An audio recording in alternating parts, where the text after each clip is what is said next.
Hey everyone, it's Joe Elias, host of the Chiro Marketing Success Podcast. We're out with a new episode, and I wanted to do this one based on several different people asking me the same thing all in one day. The question was, how do I follow up with leads? I'm paying a marketing person. I don't think they're doing a very good job because I don't have a steady stream of patients coming in my door. What gives? That's what we're going to talk about. And the problem is a misunderstanding of sorts, okay? So hear me out here. Marketers look at leads as people interested in your business. You look at patients coming in for care. Those two groups do have overlap. All patients start out as leads, but not all leads become patients. So there's a slimming down. It's kind of what we think about when we talk about an advertising funnel. Marketers have to understand that what you're looking for are not leads, but booked patients. You have to understand that if you can't get them on your page, they're not worth working with. Because the problem may be that you have leads coming in all the time, but they're just filling up a system of storage. Hopefully you're storing them. And then, well, what else happens? So inevitably, we come to the conclusion, we evolve enough that we realize I should be following up with these people even if they're not patients yet. And there's a really good reason we want to do that. That good reason that we want to do that is we don't know what's going on with that patient yet. They are a pre-patient. We have to be prepared to reach out a lot of times, regularly, early, and often, to be able to convince a lead that they should take the next step and come in. If you don't do that, you've probably hired and fired a lot of marketers. You've probably been really stressed about what to do with business. You've probably said yes to, Yelp and programs like Yelp to, hopefully get business in the door, and nothing really seems to land. And part of the reason is follow up. So that's our topic today for the Chiro Marketing Success Podcast. How do I follow up with these people who I want to come into my office but aren't doing so yet? Now, this is not going to be covering how do I follow up with my current patients. We're not going to get there today. We're going to be focusing on how do I follow up with what my marketer calls a lead because I don't see value in them yet. And the reason why is because we're missing a step. In order to be able to follow up with these people, we need to understand their headspace a little bit more. We need to understand when people are reaching out to us, why they're reaching out to us, and why they haven't become patients. And those things are really, really important. But now, you may say to yourself, well, if I don't know these people, and if they won't come in my door, how can I help them with anything? And the answer is, individually you can't, but if we bundle them all together into a straw man persona, then we can figure this out a little bit better. If you're advertising, say on Facebook, right? And on Facebook, you are paying to influence people. You're paying to get in front of people, even when they're not looking for you. That is going to be a key situation where you can absolutely drive business to your office if you follow up. With Google paid ads, it's a little bit different. Because with Google paid ads, someone has a need. I need to find something. I'm going to Google. I'm searching for it. You, as your practice, are paying to show up and search, first, second, or third at the top where the ads are. So that they will see that and say, oh, there's an office with good reviews and a good website and office hours and location that are nearby, and I can book online, all the 5 things that are really important. I'm going to go ahead and schedule. So Google ads are a great way to and go, assuming there's not a ton of competition, okay? If you're in a big metro area, you may have to spend more money to show up in Google ads because there's a lot of people near you trying to do the same thing.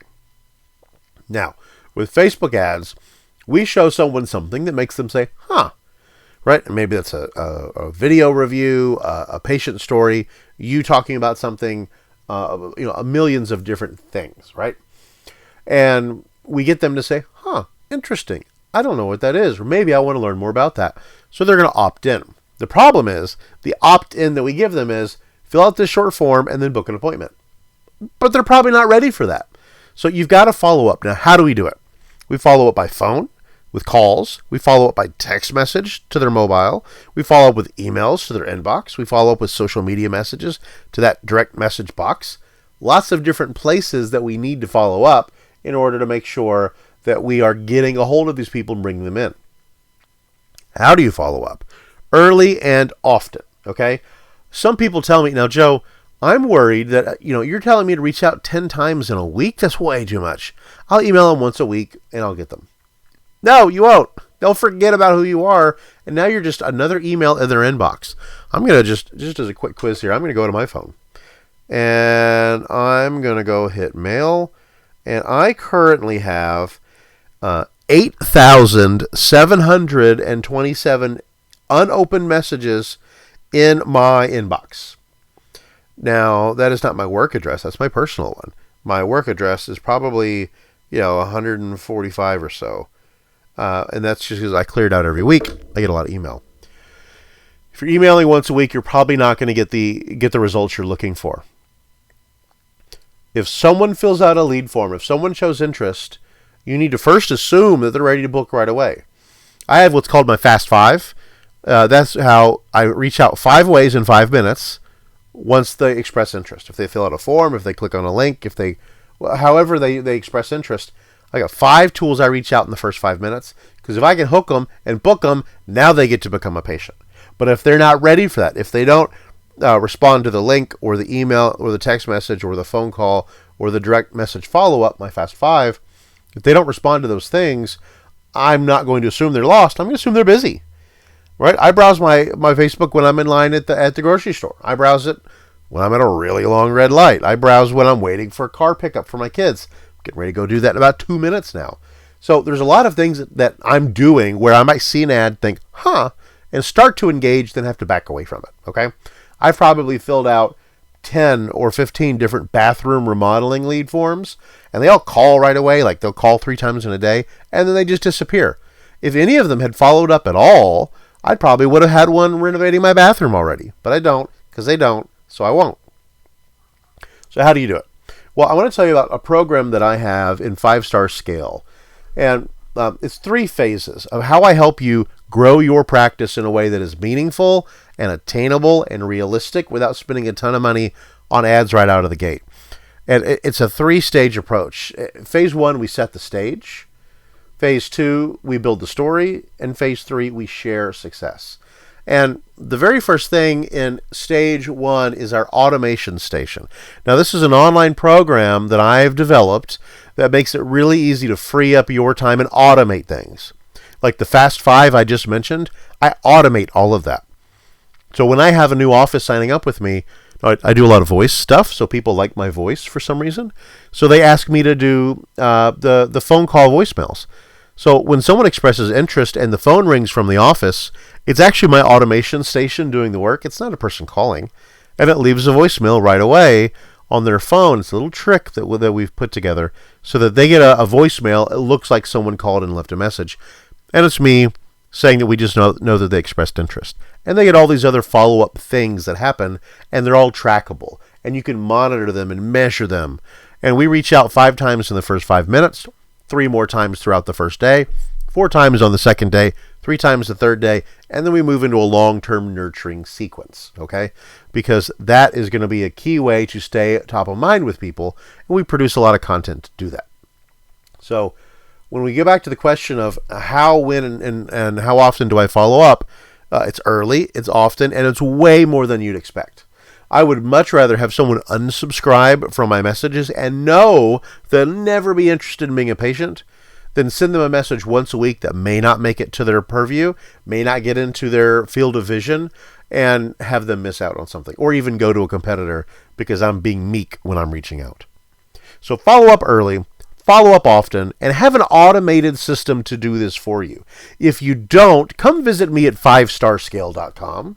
Come look at it. I've got a little demo up there. You can check it out. It's way more affordable than it would take to go buy, ClickFunnels and website system and Zing It and Review Wave. And you bundle all these individual apps together. First of all, it's a mess. Second of all, it's super expensive. I do all their stuff with one login, one system for a price that really makes sense for every single person. Don't doctors who are just going into practice for the very first time, they can afford this program. And everybody else. So go take a look at it, 5starscale.com, so you can learn from me and take advantage of my recipes for how we follow up quickly, early, often, and aggressively, so that we can turn those leads into booked patients, so you can turn your office into a happy one, so that you can go and grow without tons of risky ads, without hiring a bunch of other people, without complicating things. My 5-star scale system is on the program. You can take a look at it at 5starscale.com. And as always, if you have more questions, if you have any interest in future podcast topics, send them to me, Joe at 5starscale.com.